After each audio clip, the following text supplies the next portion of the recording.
budget work session. We're welcome to use our Oh, Heavenly Father, thank you for this opportunity as all board members come together to take care of the business of this school district. I acknowledge, Heavenly Father, thank you for this opportunity. I'm sorry. I acknowledge your power over all that will be spoken, thought, decided, and done within the walls of this building. I thank you for whatever you have done, known and unknown, seen and unseen.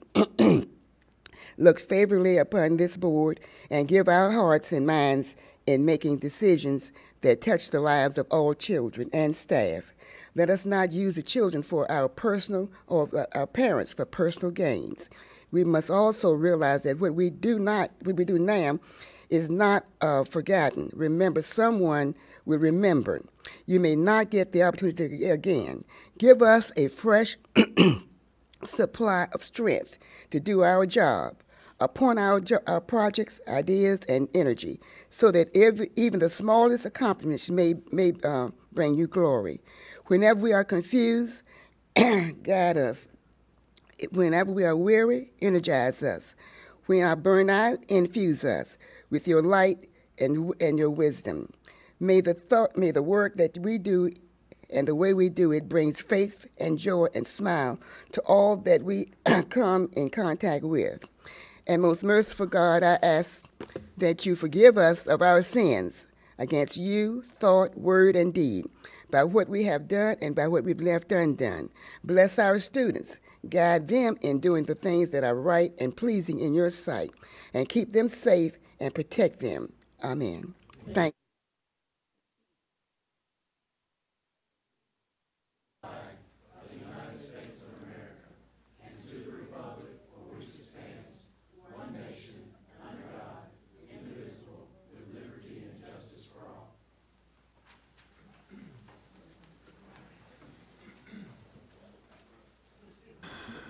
Once again, I welcome everyone. I'm excited to hear the feedback of some of our employees. We got a boardroom full of great Johnston County Public School employees, and I would ask that the board members hold all your questions until the end, as they're going to present a lot of items today. But if you would, just hold your questions till the end. We'll get those answered by either the presenter or Dr. Renfro. So I'll turn the meeting over to Dr. Renfro.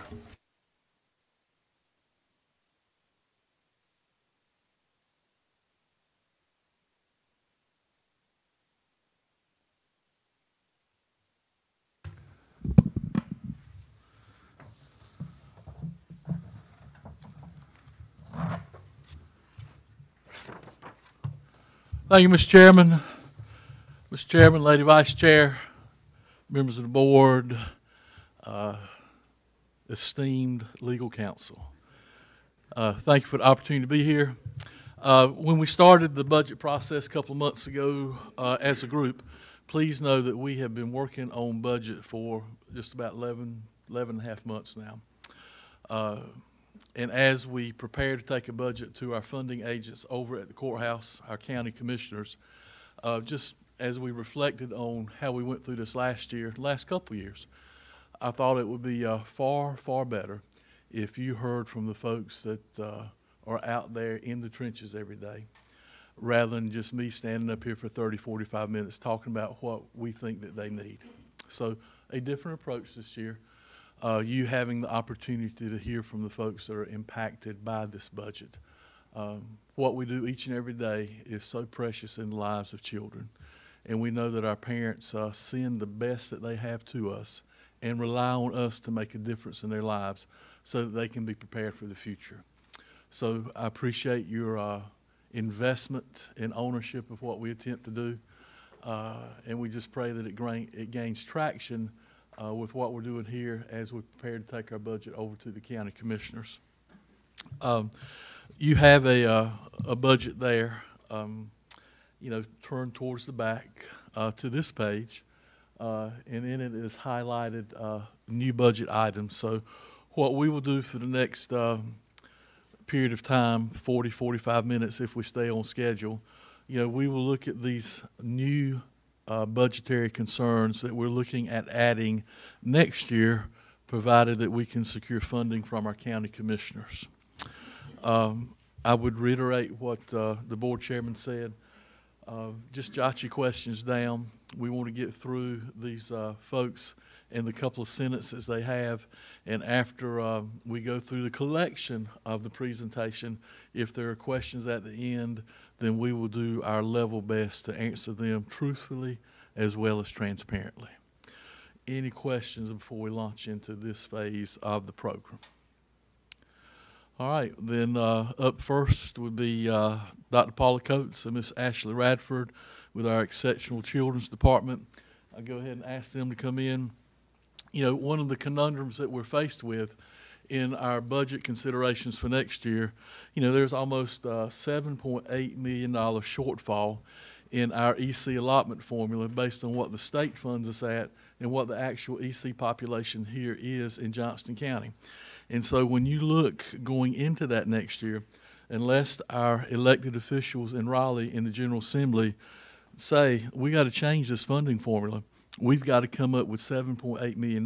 Well, you can cut programs all you want to, but to get to $7.8 million, you're going to have to cut people. Now, I'm not advocating for a reduction in force, but very possible there could be vacancies that are in the public school system today in Johnston County that we tell principals you cannot fill headed into next year just so that we can close this chasm in exceptional children alone. Now, think about it. We want to serve all 36,000 students each and every day, but we have to invest in our EC population because some of those are our most challenging students, and we have to do right by all students, but particularly those students. We can't cut, we can't exit people from the program in order to manage this shortfall. So it's either going to have to be done through legislation and changing the funding formula, or other areas, programs, and other regular ed positions are going to have to be cut so that we can do what we need to do with regards to our EC shortfall. So I'll ask Dr. Coates and Ms. Radford to come up, and they have some comments to make. Ladies, the podium is yours. I would say before they start, and welcome, if everybody would turn off your phone and put them on vibrate to alleviate any distraction. I appreciate it. Thank you. Thank you, Dr. Renfro. As Dr. Renfro stated, I'm Paula Coates, Executive Director of Federal Programs. This is Ashley Radford. She's the Director of Special Education Programs for our district. And as he stated, we are underfunded based on the funding formula. We're funded at 12.75% of the population, and our special needs population is a little over 16% and growing rapidly. We have done over 1,100 initial evaluations this year. In fact, we're 10 shy of 1,100, and I got a request today for one, and the year's not out. So we may be over 1,100 by the end of the year, and that's a big number. We apply through a grant process for every type of additional funding for our special needs children that we can. I've listed in here that we can receive risk pool funding. That's from the federal government. The state equivalent of that is called Special State Reserve. We've applied this year for funding for 12 children. From the state, we've received funding for 6, and those are for students with severe medical needs who need nurses and things like that. From the feds, half of our requests were denied. One was denied because the student had already received that funding for 5 years. And that particular student is in the 7th grade this year, so that means for the rest of that child's career, we will not receive funding for the nurse that that child requires. And special needs children can attend school until they're 21 years old. 2 others that were denied was because the risk pool bucket was empty, because there's a certain amount of money, and we try to be the first ones out of the gate to get it, but when the money's gone, the money's gone. And the needs do not go away when the pot of money is gone and we have to serve them. Students with serious needs are moving into our districts, not just the numbers, but it's the serious needs of the students. I've listed in your document, we have this year, since school started, had to add, because of need, 19 new teacher assistants, 2 resource teacher positions, 1 self-contained teacher position, and 11 one-to-one teacher assistant positions based on student needs. And since I typed this document last week, we've had to add another teacher assistant. So now the accurate number is 20. So we need your help. Do you have any questions for me or for Ms. Radford? Excuse me? Oh, okay. I'm sorry. Thank you. Thank you, Dr. Renfro. Appreciate you being here. So again, Dr. Coates, so very clearly, this issue's not going away. You know, just this year we've already had 1,100 more folks go through the protocol and consider being labeled in the EC program. So again, we'll answer any questions you have at the end of the presentations. But next up will be Ms. Caroline Lang. Ms. Lang is our Director of Preschool. Also, as a growing district, preschool, pre-K continues to grow. And there are certain criteria and guidelines that we have to follow as it is applicable to our pre-K program. So think about this. Not everyone enters kindergarten on a level playing field. And more so today than ever before, there are more students that are coming into kindergarten that have some kind of handicap condition or some kind of an addiction based on when they were in vitro. And so kindergarten and elementary teachers have a more challenging job today than ever before in just sharing the basic concepts of an education, how to read, how to write, how to add, how to subtract. And so the more we can get done before a student enters school, the more level the playing field can be on the first day of school. So Ms. Lang, come on up. Glad to have you today. Thank you. Hello, thank you. My name is Caroline Lang, as you mentioned. I'm the Director of Preschool Programs. Prior to assuming this role, I worked as a school psychologist for Johnston County Public Schools for 11 years, 10 years of which I spent exclusively doing preschool evaluations. Not all of you may know that we have a preschool program in Johnston County Schools. We do. It exists because we are required to serve children between the ages of 3 to 5 who have disabilities. We operate 2 different kinds of preschool classrooms in our county. We have blended classrooms and we have separate classrooms. In our separate preschool classrooms, all the children have been identified as having a disability and they have an IEP. The kids in this class often have more significant delays or they need a classroom with fewer transitions, increased structure, and we cap those classrooms at 12 students.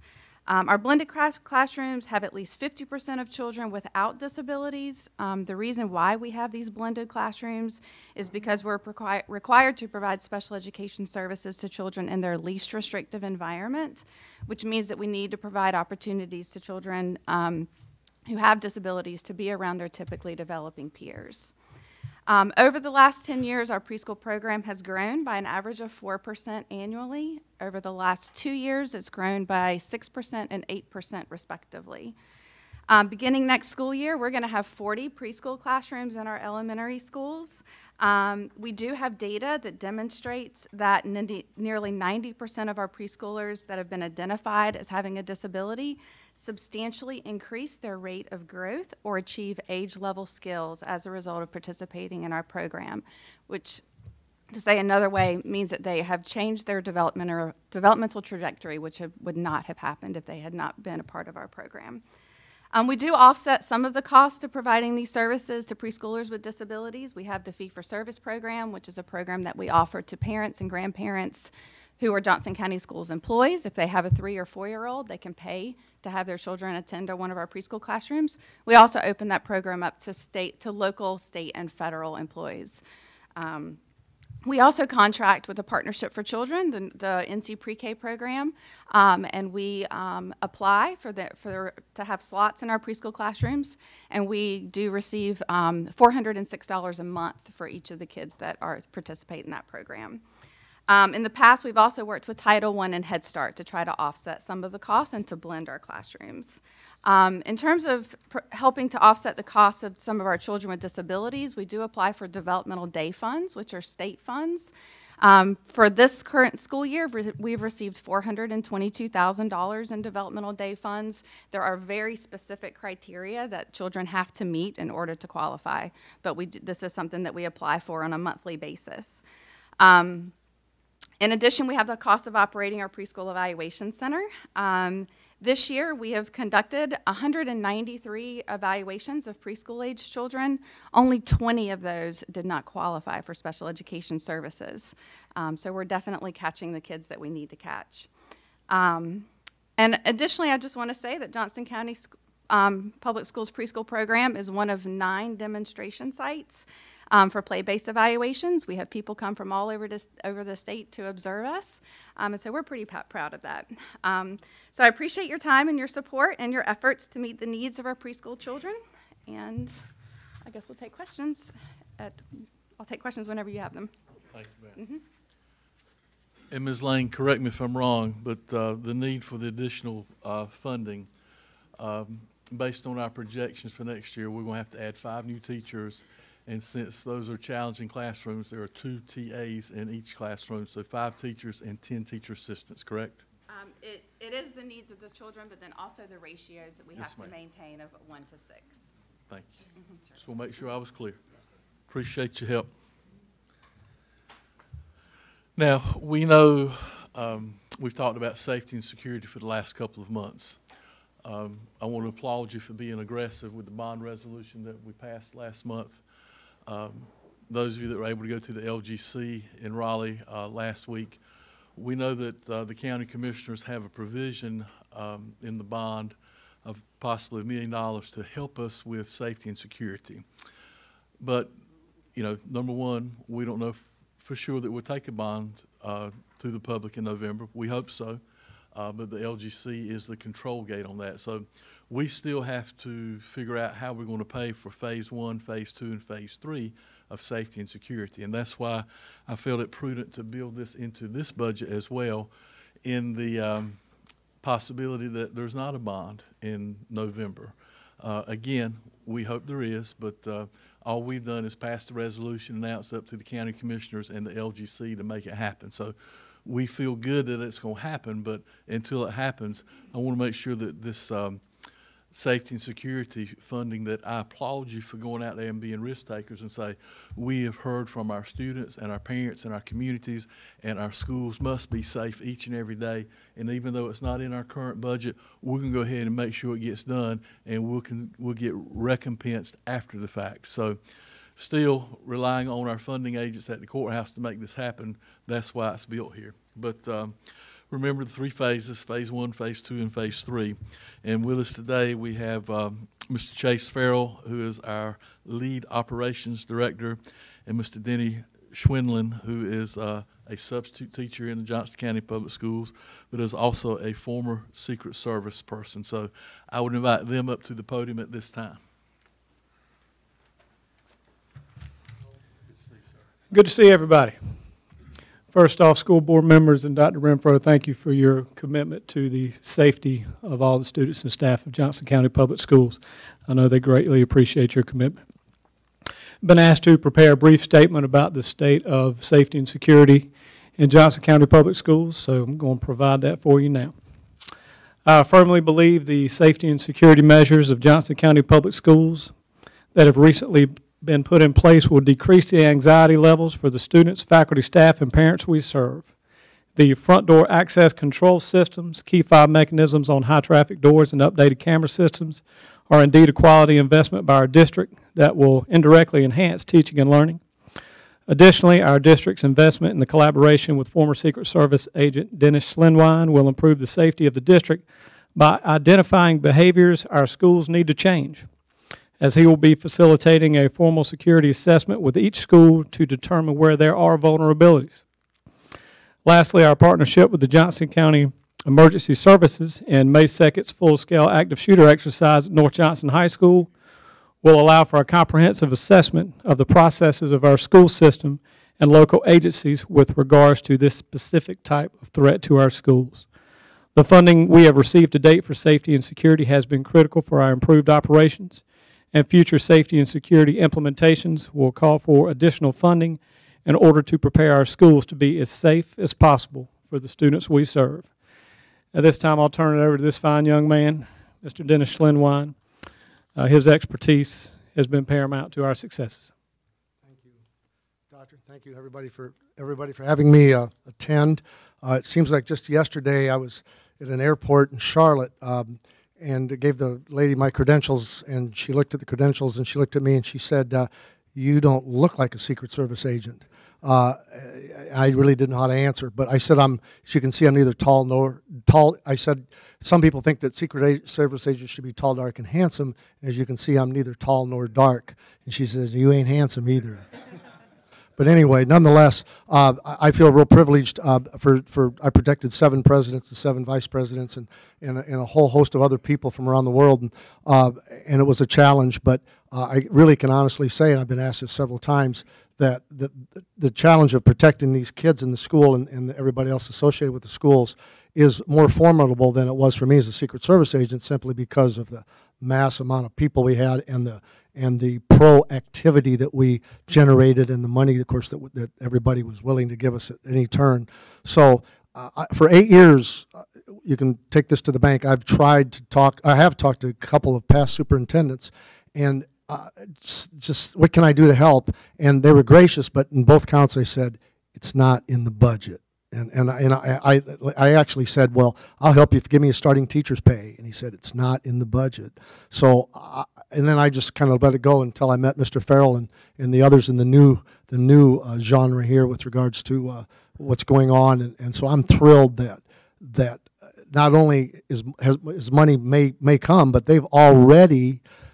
He wants me to go around in some schools and see what the safety is in the schools. I can't get in the schools anymore. Just within the last month, everything has to be done outdoors because the doors are locked. That's, so I mean, they did that on their own because they thought it was the right thing to do. So it's going to be exciting to go from this point on to see where we go, and they've got a lot of good plans. And I'm just thrilled. I'm nobody, and I used to be somebody. I'm nobody anymore, but I'm just thrilled to just be considered to be part of this whole process. Thank you. You bet. Anything else, gentlemen? No, sir. Thank you both. Appreciate it. Doing well? Yes, sir. Rugby right now. So I know several of you have had concerned parents, employees who have said, I don't like having to give up part of my day to sit by the door. But just as I reminded somebody at the bus rodeo last week, yep, you're right, it's not convenient, it's an inconvenience. But we're going to make sure that our students and our employees are safe during the day. And if that means we have to give up time to make sure the front door is monitored before the controlled access features are implemented at your particular site, then that's the expectation that we do it, and we're not going to deviate from that. So thank you again for your direction, because I can promise you the majority overwhelmingly support what you have charged us with doing. So great. Next item deals with social and emotional learning, and one of our behavioral specialists, Mike Thompson, is going to come up and join me. But now, just know that in this line item of $2.6 million, it talks about social and emotional learning positions. So I want to give you some kind of breakdown of what that equates to. 12 social workers at a price of $863,000. 8 additional school counselors at $575,000. 8 additional nurses, $575,000. 8 behavioral interventionists for $600,000. So when you calculate all those positions in terms of social and emotional well-being of our students, it comes up to $2.6 million. Now, we can talk about reactive, and that security measures are reactive because we're reacting to something that happened, and we want to make sure it doesn't happen here. To me, social and emotional well-being of students, we got to be proactive, because as we said earlier, more and more students are coming to us with a handicapping condition, when they enter kindergarten.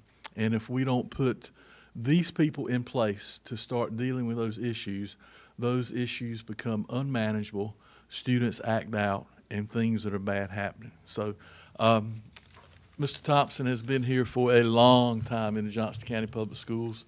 And Michael, welcome, and come on up to the podium, please. Good to see you, sir. Thank you, Dr. Renfro, for giving me this opportunity this evening. When I came into Johnston County in 2000, I was the only behavior specialist. Back then, I was a Willie M coordinator. That title has gone away.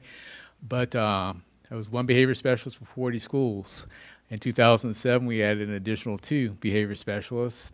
And now in 2018, we still have 3 behavior specialists serving 46 schools at a ratio of 1 behavior specialist for 15. That is very challenging. And one of the things that I've been asked to talk to you about are mental health concerns. And the mental health complexities that the children present to us, it's not a 5-minute conversation, so I'm going to try to simply hit the highlights of why we're needing additional support. In my role, and it's getting more intense, the behaviors that we're seeing, and the reasons that we're seeing that level of intensity is simply we are a growing county, so we have students moving in with behavioral and mental health needs. In the last 3 to 5 years, we've gone through a mental health reform, so there's less mental health resources available outside of Johnston County schools to meet the needs of those children, and the children have some very intense needs. By the time one of us gets a call to come to a school, we're looking at some serious diagnoses, some serious behavior, and we really need to spend some time with that.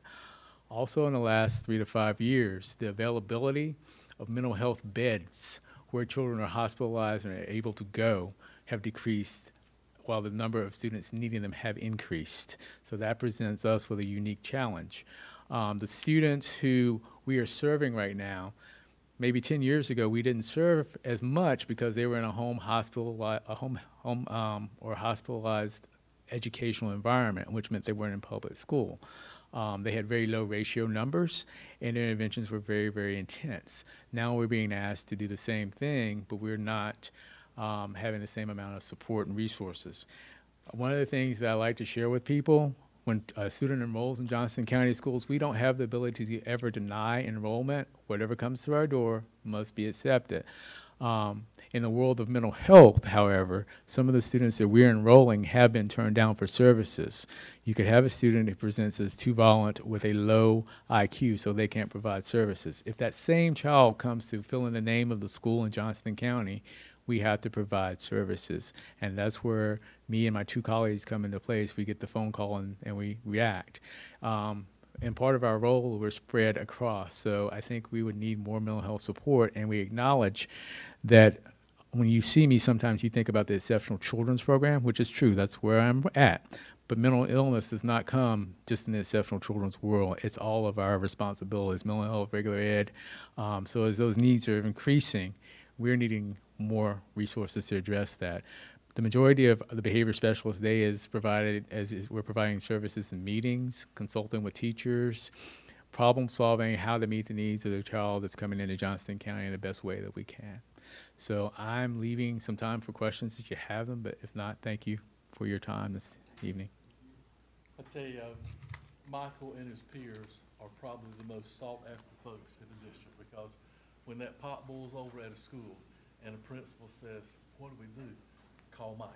You know, it's, Michael figured out, and that's just crucial positions for us to put kids in a position to be successful every day, because there are so many challenging ones. So, Ms. Thompson, thank you so much. We appreciate you. Thank you for what you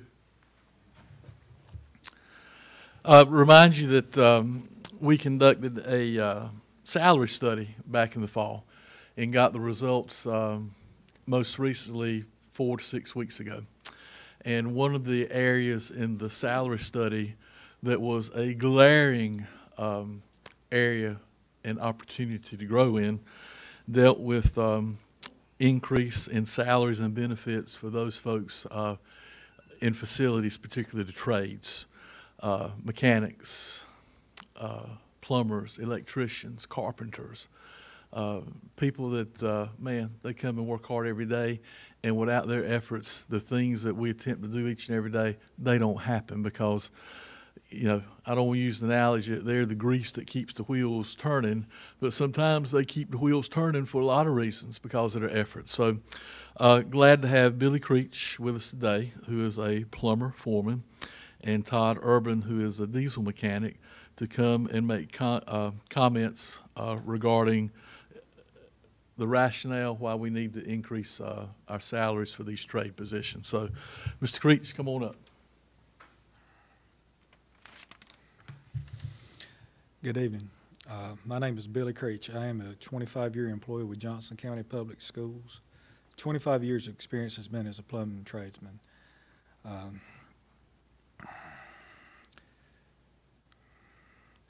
The plumbing department at Johnston County Schools was to be divided into 4 departments like at local municipalities. Departments would be boiler, irrigation, wastewater, and plumbing. Each department requires special certifications and a special skill set. I've lost several employees because of other entities offering more money with the same benefits and everything. One in particular got an $8,000 a year increase with the same benefits. In fact, I was looking online, so the guys, always talking. I was looking online, and a school system actually offered a plumber 2 position, which I supervise, at starting out at $4,000, within $4,000 of what I make annually. In my position, I have to hire new employees, but I have no qualified applicants because of the pay salary that we offer. I own my own business part-time. This past year, I grossed 3 times more than my annual salary here. With construction booming and jobs in the public sector increasing, we are going to have to offer more money to get anyone with qualifications to hire. In closing, getting fair wages would help keep the employees we have as well as make the trade salary more attractive when hiring new employees. Thank you. Thank you, Mr. Creech. Greatly appreciate it, and glad you're doing better. Thank you, sir. Next, I would ask Mr. Todd Urban to come up. Todd is a diesel mechanic with us, and we appreciate you being here and the comments that you will make. Yes, sir. Thank you. Good to see you. Good to see you. Good evening, members of the board. My name is Todd Urban, and I'm a mechanic with the Transportation Department. Thank you for the opportunity tonight to speak with you regarding our pay wages. First off, let me say that our salary is below and far behind the industry standard. We have not maintained any form of equality with the cost of living increases over the past 20 years. I don't know what the mechanics were paid in the Transportation Department 20 years ago. I wasn't here 20 years ago. I've been employed since 2007 with transportation. However, I have been a medium heavy-duty diesel technician for almost 30 years, of which 26 of them were outside the military experience. In 1997, my annual salary was $35,360 a year, with the ability to earn overtime. In 2007, my annual salary was $43,680 a year, with the opportunity to earn overtime. In 2017, my annual salary was $35,831. with no ability to earn overtime.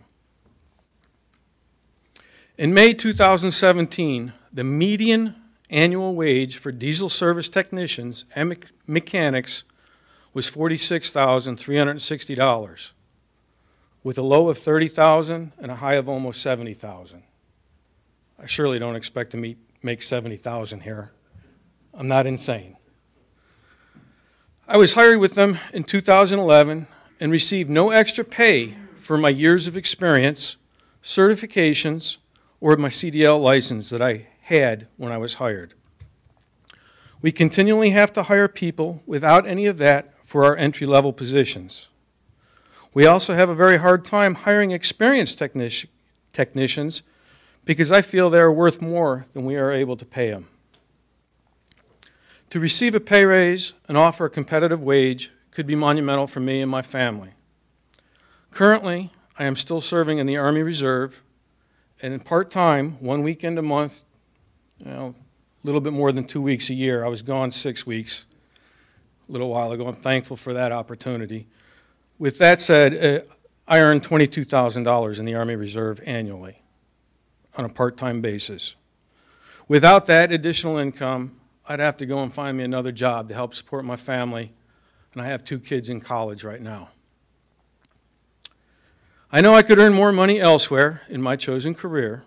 However, working on the school buses gives me a sense of purpose and satisfaction. I feel a lot of people depend on me and my peers to keep these buses rolling and responding quickly to the breakdowns or other mishaps during their routes. I do enjoy my career. Some days are better than others. And I thank you for your time and listening to me. Do you have any questions? All I can say is well stated. Appreciate it. Yes, sir. Thank you.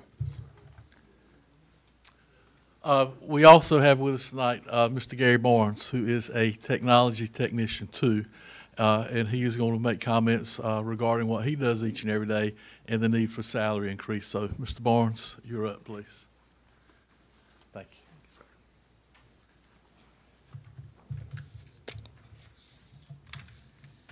Good afternoon. My name is Gary Barnes, and I appreciate the opportunity to talk with you about the technology wages. As a technology technician 1, I was just advanced to technology technician 2 last week.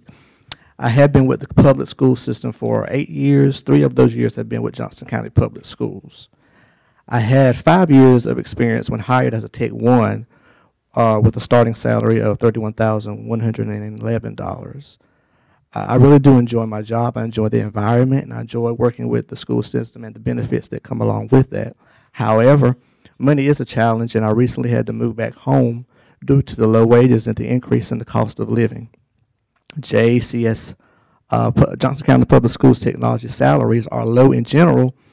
A technology technician for the school district is not the same as a technician in the industry. School system techs must possess a vast skill set to be able to support, troubleshoot, and repair numerous types of devices and equipment for the schools and the district. It takes a year or more to bring a Tech 1 up to speed to where they can be assigned a route of schools and to be able to work and travel independently. The 6 JCPS techs boast a total of 110 years experience in technology.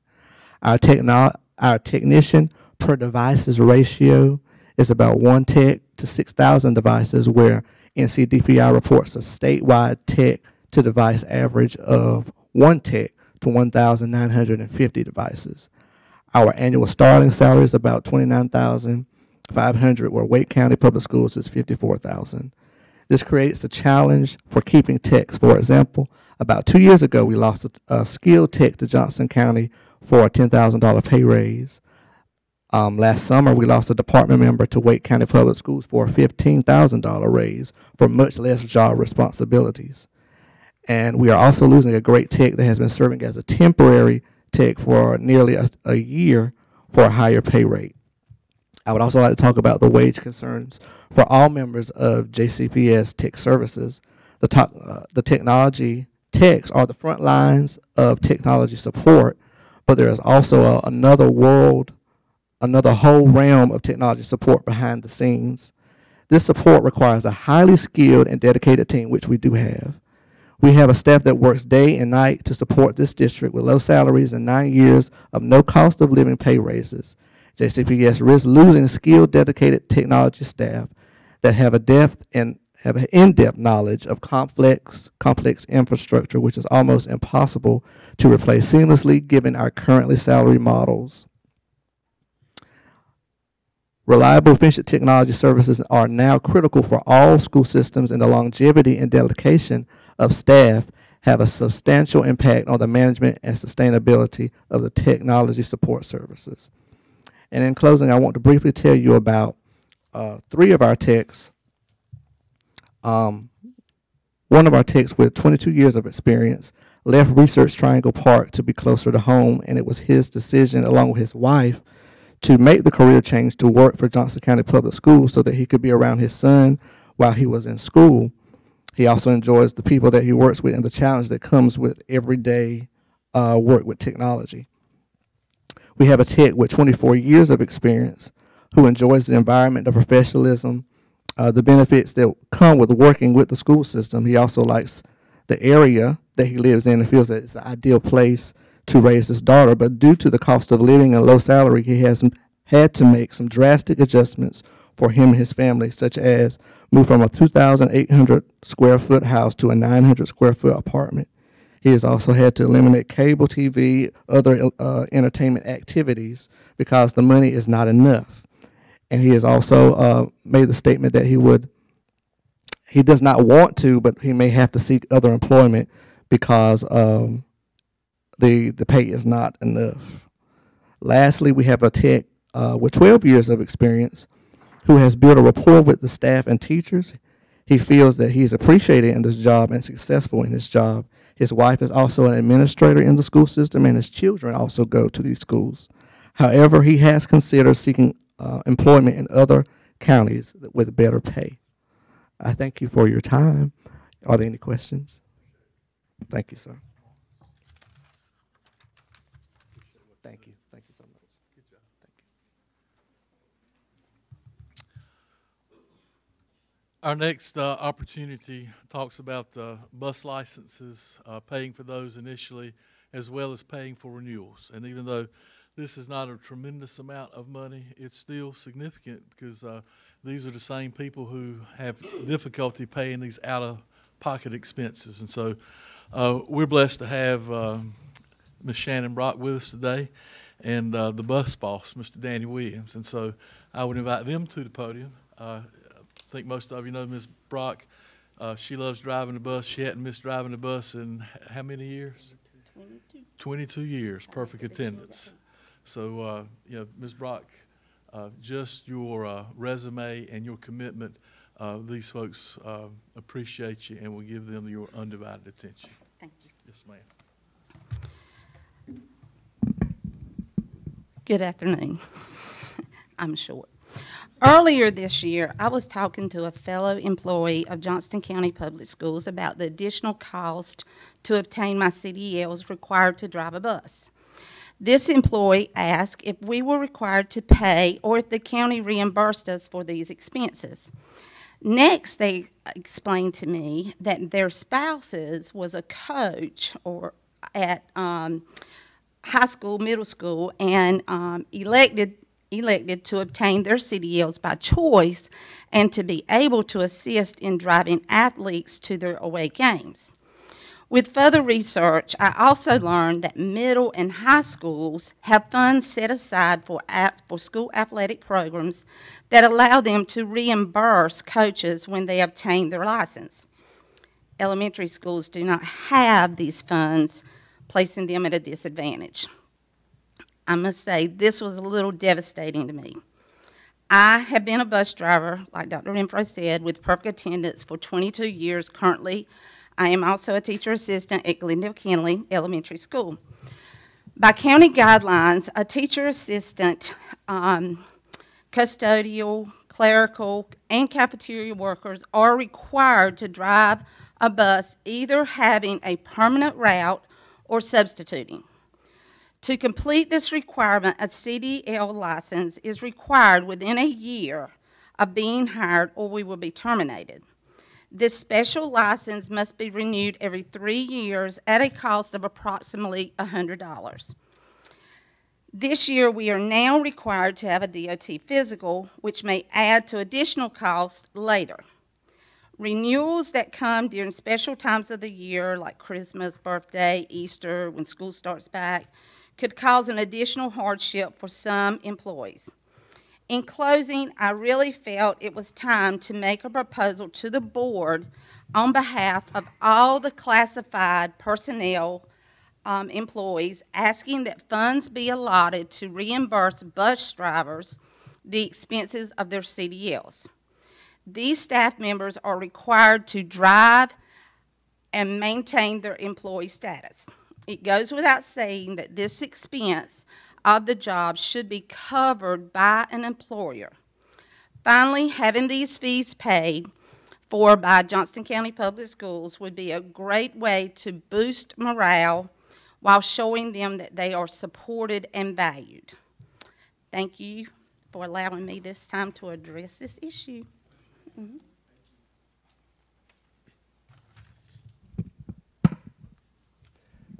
Good evening. Good evening. My name is Danny Williams. I'm the North Johnston Transportation Area Coordinator for Johnston County Schools for Transportation Services. And as a former bus driver, as someone who comes from a long line of bus drivers in this very county, I understand the importance of being a school bus driver. I also know that bus drivers continue to be the unsung heroes in our public education. They're the very first face and the very last face that our children see each and every day that they attend one of our many public schools. As an area coordinator for transportation services, I am also very aware of the shortage that we have in the county and across the state. Demands of becoming a bus driver and maintaining a CDL as a bus driver are becoming more intense every single day, recognizing that we may not be able to increase these people's salaries for our drivers. Financial compensation for initial licensing and renewal process affords our drivers funding they need without monetary hardship placed upon them. Providing these initial fundings, providing these funds for initial licensing will help increase the recruiting advantages as a county for drivers and serve as a morale booster as the responsibilities of our drivers continue to increase daily. In addition to meet the standards to ensure that our students are transported daily safety. This financial compensation will serve as an added bonus and also recognize their value in public education. Thank you.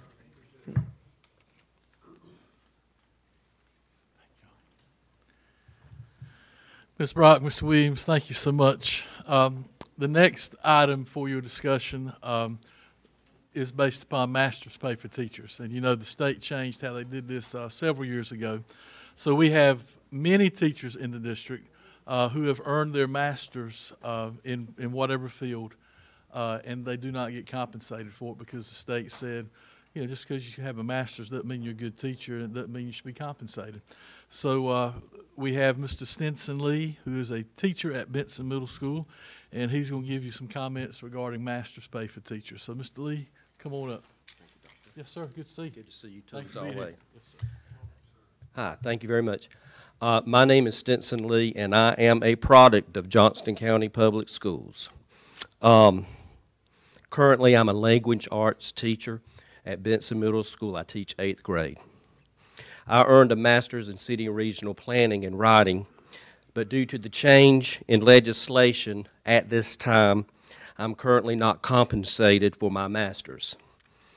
In teaching language arts, I'm able to create a relevant, meaningful learning experience for my students by incorporating the information gained through my advanced degree.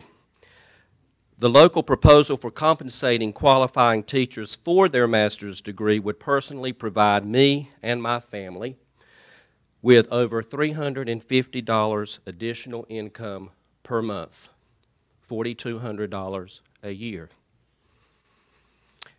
This proposal is greatly appreciated and demonstrates, please, the Board of Education's and County Commissioners' dedication to securing highly qualified teaching candidates for our district.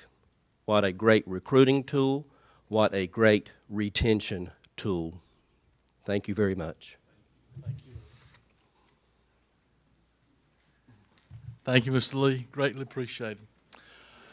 Yeah, I go back a couple years. I think it was in this very room, but we had a joint meeting of county commissioners and Board of Education, and we talked about what the future was for our teachers over the next 3 years, and we discussed the possibility of a 1% supplement increase for teachers over the next 3 years. And so if you remember, that occurred the first year. Last year, we had to go into our own fund balance to make sure it happened. So, you know, Mr. Stanley will tell you later on this evening that the fund balance is getting very low. Let's put it like that. And so we know going into next year there's not enough money in fund balance to handle this 1% supplement increase for all of our teachers next year. So it's incumbent that the folks, our county commissioners, see the need for it. Tonight we have Miss Angela Barber. Ms. Barber is a teacher at McGee's Crossroads Middle School, and she is also a JCAE representative, and our Flame for Learning winner last year, Ms. Shannon Snipes. So I'll call Ms. Barber and Ms. Snipes up, and they will bring comments about the importance of this. So thank you. Thank you for coming. Yes, sir. Yes, ma'am. Welcome. Welcome. Good afternoon. My name is Angela Barber, and I'm a very proud 6th grade language arts teacher at McGee's Crossroads Middle School. Our county needs to offer a more competitive supplement. A 1% increase is a step in the right direction, considering that Wake County is basically draining our teachers, county dry, with our distinguished educators. Teachers are working tirelessly, relentlessly, spending hundreds to thousands of dollars on their own personal classrooms to make sure that our students have the successful learning environment that they need. 16 years ago, I chose Johnston County Schools for the supplement, the competitive supplement that you guys offered. However, this may be the reason that other educators choose another county currently. I've been here long enough to know that Johnston County likes to be the pioneer. We want to lead the way in education. So I'm asking you, how about leading the way by showing your appreciation for all educators and provide that 1% supplement? A little bit more wouldn't hurt. And increase that to educators. If you think about the facts, currently Wake County with 0% experience, they start out at 17.5% according to supplement. Johnston County's 9.8%. Me, 16 years experience, if I were in Wake County right now, I would have 18.25% supplement, and right now I'm only receiving 10.5 in Johnston County. So you can see where we're losing teachers and why we're losing teachers to Wake County with our supplement. It's a considerable increase. I thank you for listening to me, and it's been a pleasure to speak to you.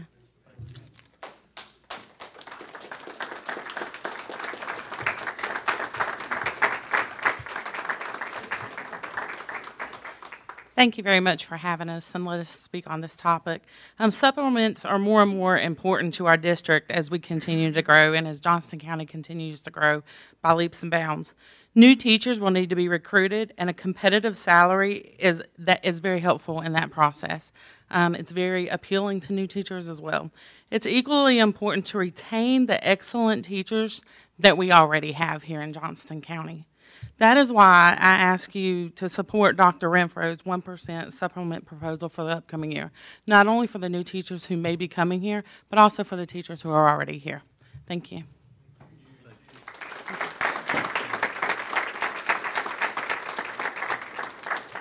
I will say, I know we're not supposed to comment, but I will say that I don't think there's a board member up here that doesn't support additional teacher supplements, but we also are here to advocate in Raleigh in the legislature to make sure teacher pay is increased as well.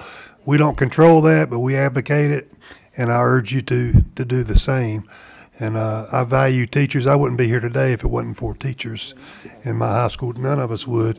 And they're a big part of my life and a big part of all our kids' lives. And y'all change the world each and every day, and we appreciate you.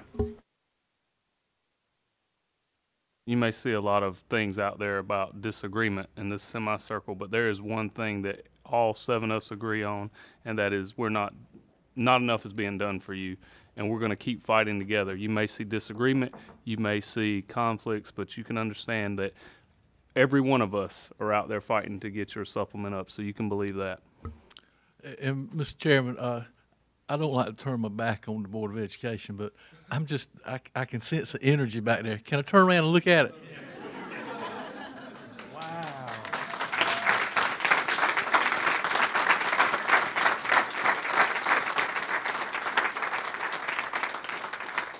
You know, I'm really not a rabble-rouse or anything, but wouldn't it be great if we get an invitation to go to the courthouse to have this contingency of folks with us, you know, advocating for what we need, not want, but need to get things done each and every day for our students and teachers. And, you know, that's you know, not a veiled threat or anything. That's just heartfelt emotion. So that's exciting.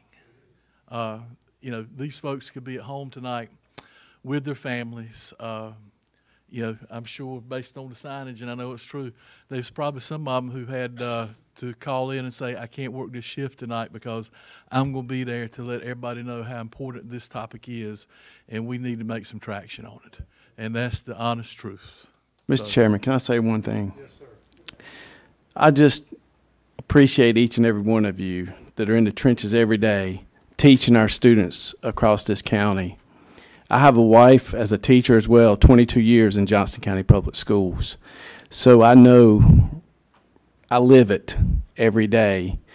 And I understand the difference in supplements from what Wake County offers. But I want to thank each and every one of you for staying in Johnston County Public Schools when you have a choice, but you love Johnston County. And I thank you for what you do on a daily basis, and God bless each and every one of you.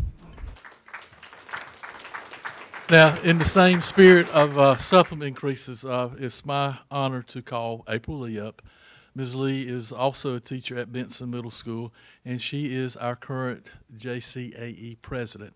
And so Ms. Lee is going to come up and make comments about the 2% supplement increase for those teachers who will be working at Restart Schools next year. So, Ms. Lee, thank you so much. We appreciate your coordination and efforts, and I doubt you had to strong arm anybody to get here. We appreciate it. Thank you for partnering with us. And we plan to show up like this for the commissioners meeting and hopefully in much more attendance. My name is April Lee, as Dr. Renfro said. I'm proud to be a middle school teacher, and my current teaching home is Benson Middle. I also serve as the president of Johnston County Association of Educators. Johnston County Schools will have 6 Restart Schools next year, with Benson Middle as one of them. According to the National Education Association, teachers spend 50 hours a week on instructional duties and additional time on non-instructional duties. But teachers in Restart Schools will have to go beyond average because the communities and students of those schools need and deserve more than average. Change and the work that comes with it is messy, but it's rewarding. And it means additional time and work for those teachers. The proposed 2% supplement increase for staff and teachers at Restart Schools would show staff members that their hard work is recognized and appreciated by the Board of Education and county commissioners. Thank you.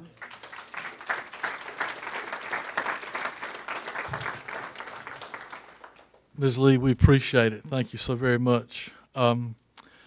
You know, we strategically placed this next item at the end because we did not want anyone to think that we were advocating for additional money for our assistant principals above and beyond advocating for money for our teachers. But at this time, Dr. Ben Williams is going to come up representing the J.C. Papa organization, and he will make comments regarding the rationale and the need to have a 1% supplement increase for our assistant principals. Dr. Williams.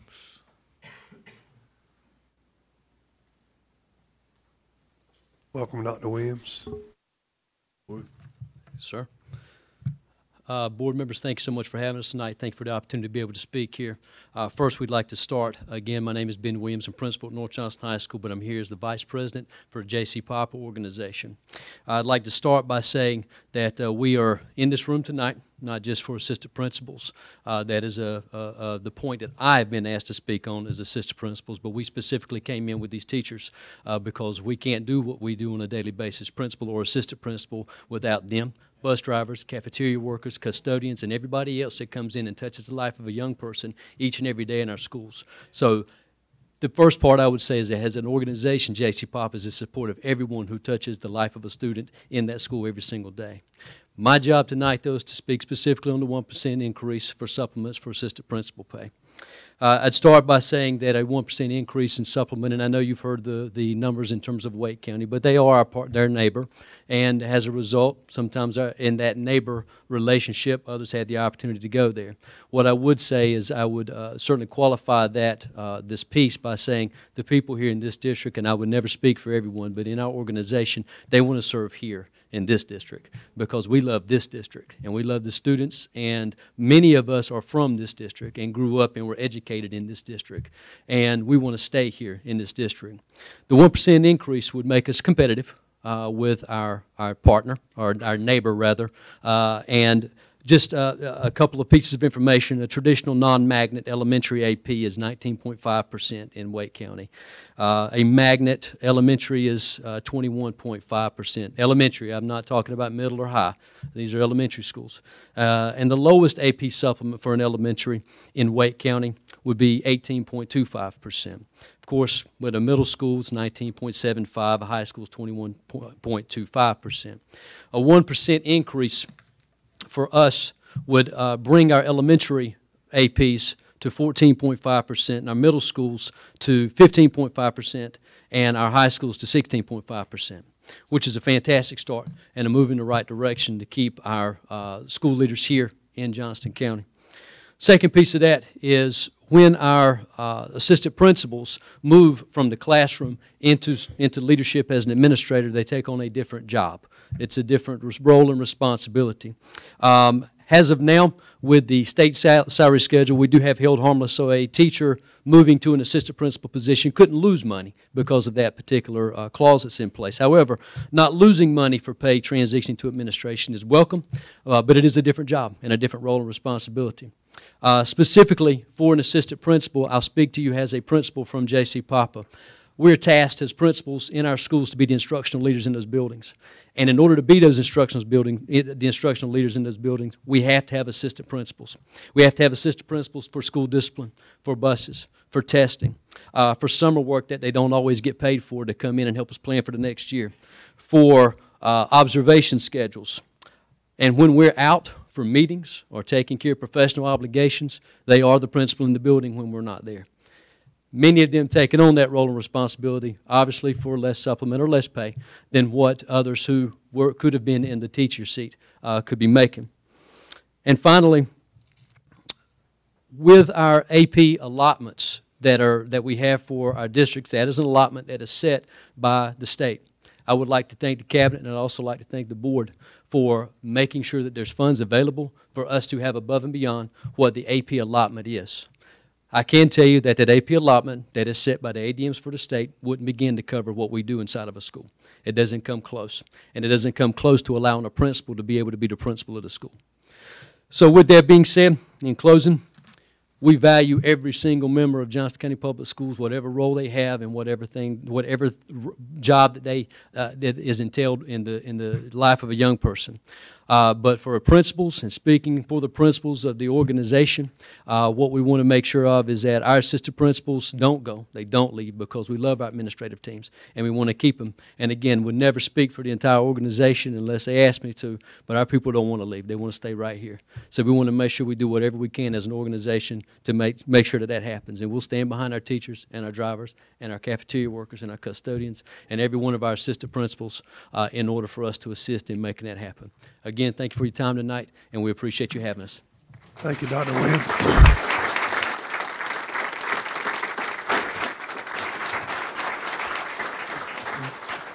Dr. Renfro, there's a couple of board members that haven't had a chance to speak to this great group that's in here at this moment. Any other board members would like to make a comment? We have to hold our hand down, right? I am so sorry to be late. I was conducting a meeting, and it was supposed to be over at 4:45. It was over at 5:15, and traffic. I have my phone 5 miles an hour for about 12 miles behind a truck, so I do apologize.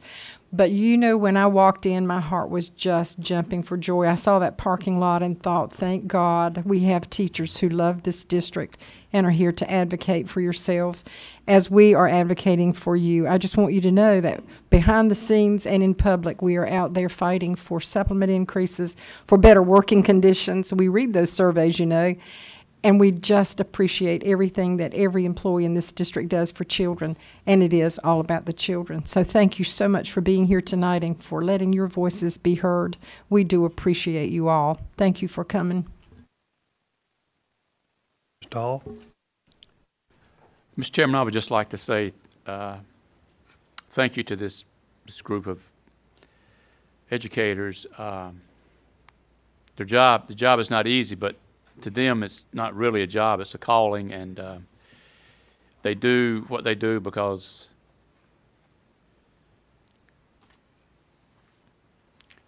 they love to see children be successful. And we need to do what we need to do, or try to get done what we can get done, to make sure that in their calling, you know, they're compensated fairly. Thank you. Ms. Grant. I just want to say, too, the teachers of today, I know you face so many more challenges than my teachers did many years ago.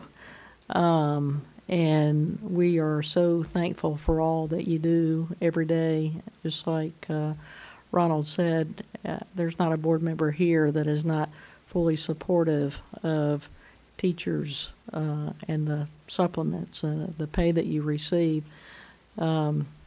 We all have children in our lives in some sort of fashion, whether it's children, grandchildren, nieces, nephews, best friends, kids, whatever, but you touch so many lives of people that we are involved in. And we might hear complaints sometimes about different things in the schools, but it's never about the teachers. The praise is always there for each of you, and we appreciate all that you do every day and that you choose to be here in Johnston County because we need you.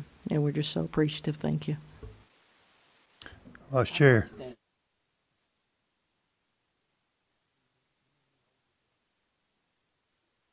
Thank you very much, Chairman Wooten. I just want to make a comment or two and thank you for all that you've done in Johnston County to help our young people.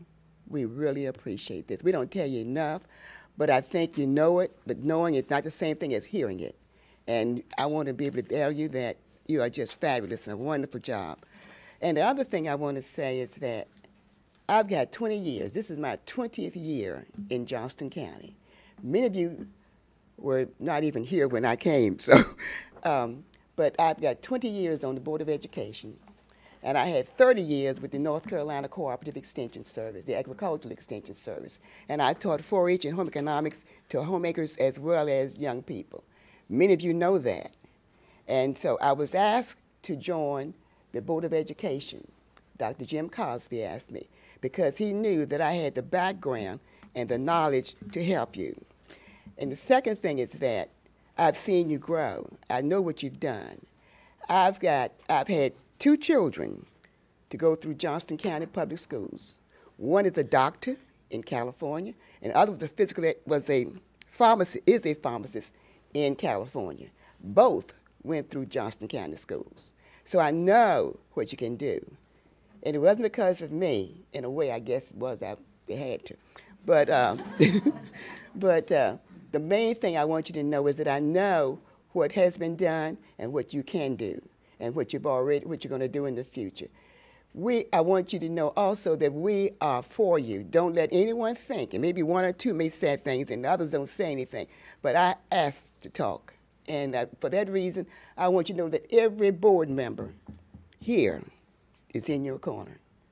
We're out for everything we can get for you. We will continue to do that as long as I'm on this board. And even if I'm gone, you still will have people fighting for the teachers here in Johnston County. So if anything that I can do as a board member, I'll be more than happy to do it. And I will do, I promise you that. I will do what I can do to help each one of you get what you deserve. And that is your increase.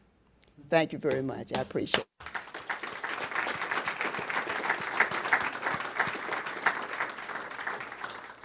So, Mr. Chairman, at this time, I would open it up to any questions that you or your peers on the Board of Education might have about what has been shared and presented. Mr. Johnston. I'll try to be brief with this. I noticed under the master's pay, is there a percentage that goes along with that? I think it's $156,000. Am I correct in that? Is there a percentage that goes up? I'll defer to Mr. Vetrano in terms of master's pay increase for teachers who don't have the master's pay. So $156,000? Yes, sir. What percentage? 10.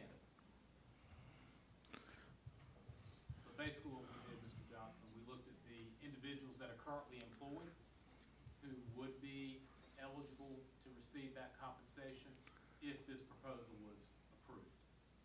As we hire more individuals, we will have more that would qualify for that. All right. And additionally, where we got increase in trades benefits for, that's for our classified staff more so, correct? Like your plumbers and Yes, things sir. of that nature? All for them. Okay, all for them.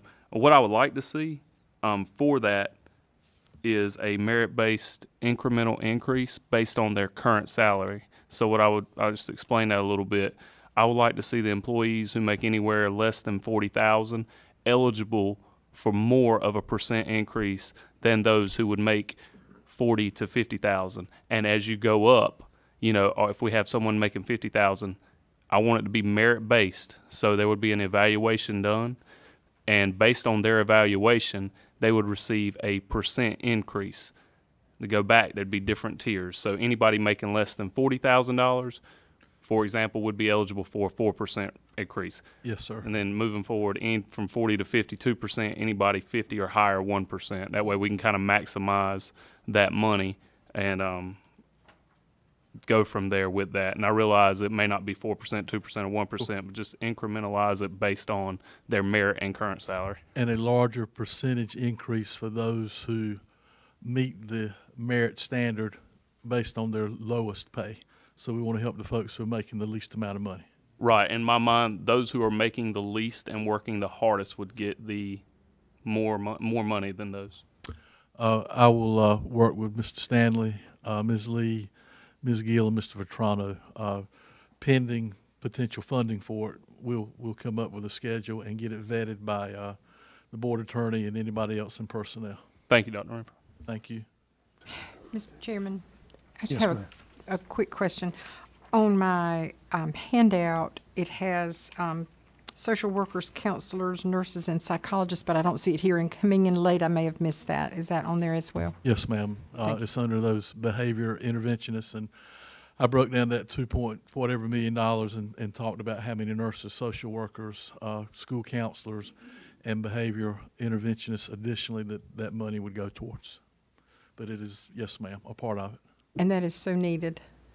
We talked about being proactive with regards to social and emotional well-being of students rather than being reactive.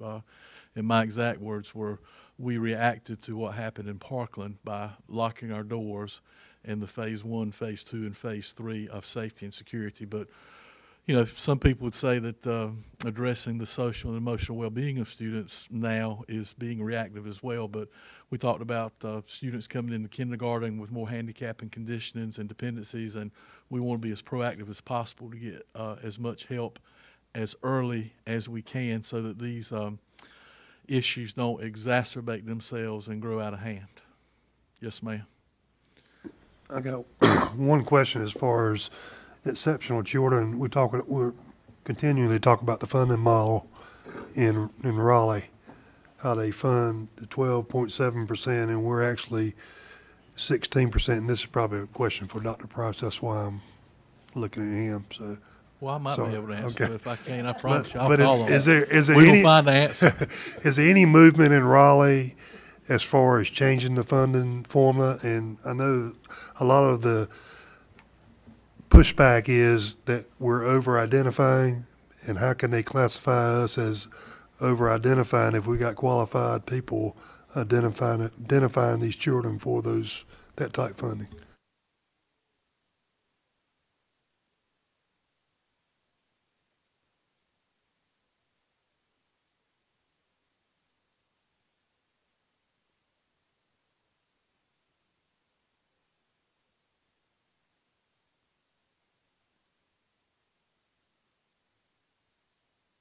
Talked about different models which would be funding those you have on a tiered by which more severe needs would be funded more greatly, consult would be less. That would help as well, but in regards to where it is, it's on the floor. I'm not sure exactly what we're going to do. Well, the reason I ask is if you take that's $7 million we take out of our local budget to fund the shortfall compared to our surrounding counties. Is every county as affected as we are, or? Not as up here. She was talking about 7 or 8, 9 different severe situations where we didn't receive any money. One being that the student can only be served for 5 years, and the student's in the 7th grade. So a one-on-one nurse every year from this point forward is on our dime, no funds whatsoever. So, if you do a great job, people want to come. And so we are growing at a great rate, and we are growing at a greater rate in regards to EC services because we do a very good job. I would say that other districts across the state that fit the same demographics as a Johnston County, talked to the superintendent in Gaston County. Gaston, one of the 10 largest in the state, not growing as much as we are, but still sustained growth. Their EC proportionality is out of balance as well, and he's trying to find money out of their local budget for the same rationale that we are. It's not as great as that $7 million that we have, but I believe maybe it was the $5 to $6 million range. And so, growing counties, low wealth counties, of which we are, those are the ones that are greatly impacted by this. Any other questions?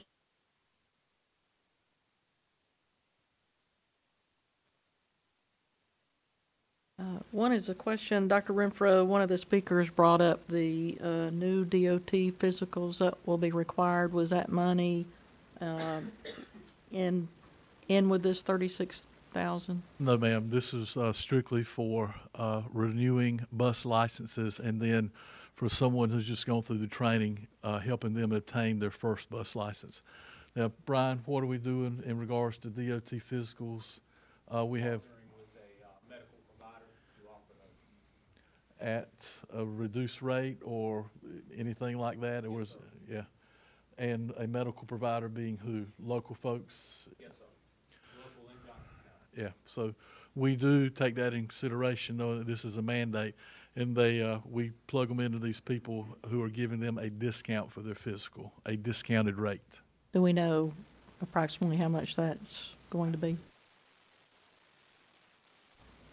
I mean, I would think by the same token, if we require them to get the license and then they're required to have a physical, that we wouldn't want to require them to have to pay for that any more than the license. Yes, ma'am. Okay.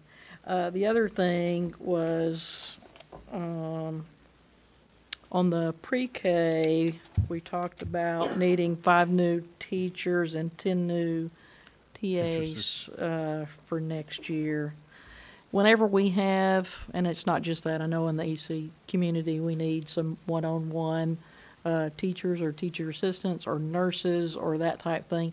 Anywhere where we're required to have one-on-one, I think it's in our best interest that we show those numbers to the county commissioners as well, so that they can see, some of this we have to have, and it's one-on-one, so they're not going to be serving other children.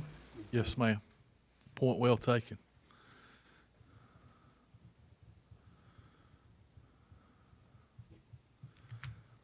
Any other questions? Fastmed, thank you. They're the vendor that gives the discount for physicals. Brian, do you remember how much the cost incurred is? We can get it for you. Yes, ma'am. I think it's $75. $75. Yes, ma'am. I'm sorry, is that the discounted rate? Yes, ma'am. Thank you, Mr. Stanley.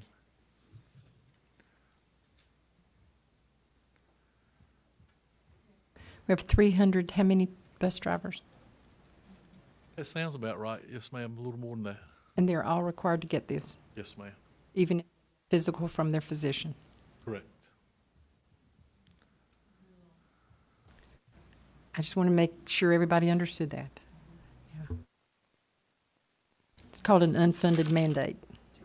Yes, ma'am. Or it's passed along to the employee and they have to take it out of their pocket. Unfunded.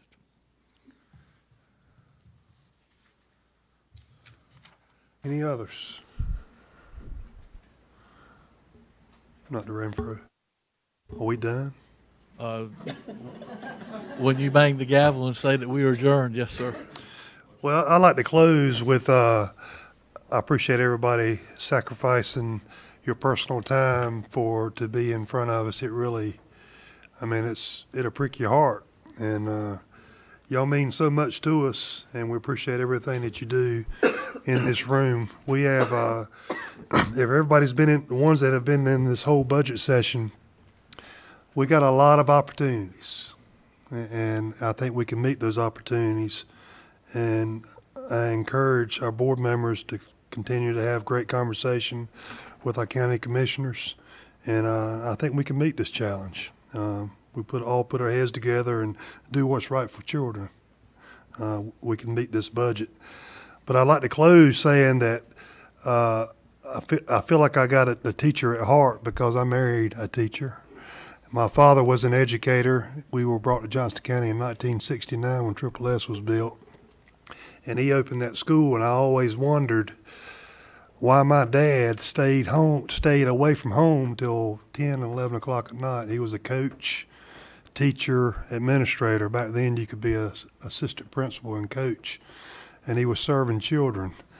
And when I go home every day, I see what a serving teacher does. I mean, I look at my checking account all the time, and I'm like, what is all this stuff at Walmart? Well, I had to get such and such for this class and such for this class, and she just loves what she does. So it is a calling. And I feel like I know the pulse of a teacher because my dad always told me that there's two things you need to know when you get married. There's two words, and it's yes, dear. So I have a teacher chirping in my ear 24/7, and I love all the stuff she shares with me, and she advocates for y'all as well each and every day. Those who know Paula, what she has on her mind, she says. So I love my teacher at home, and I love y'all, and I appreciate everything that you do each and every day. God bless you.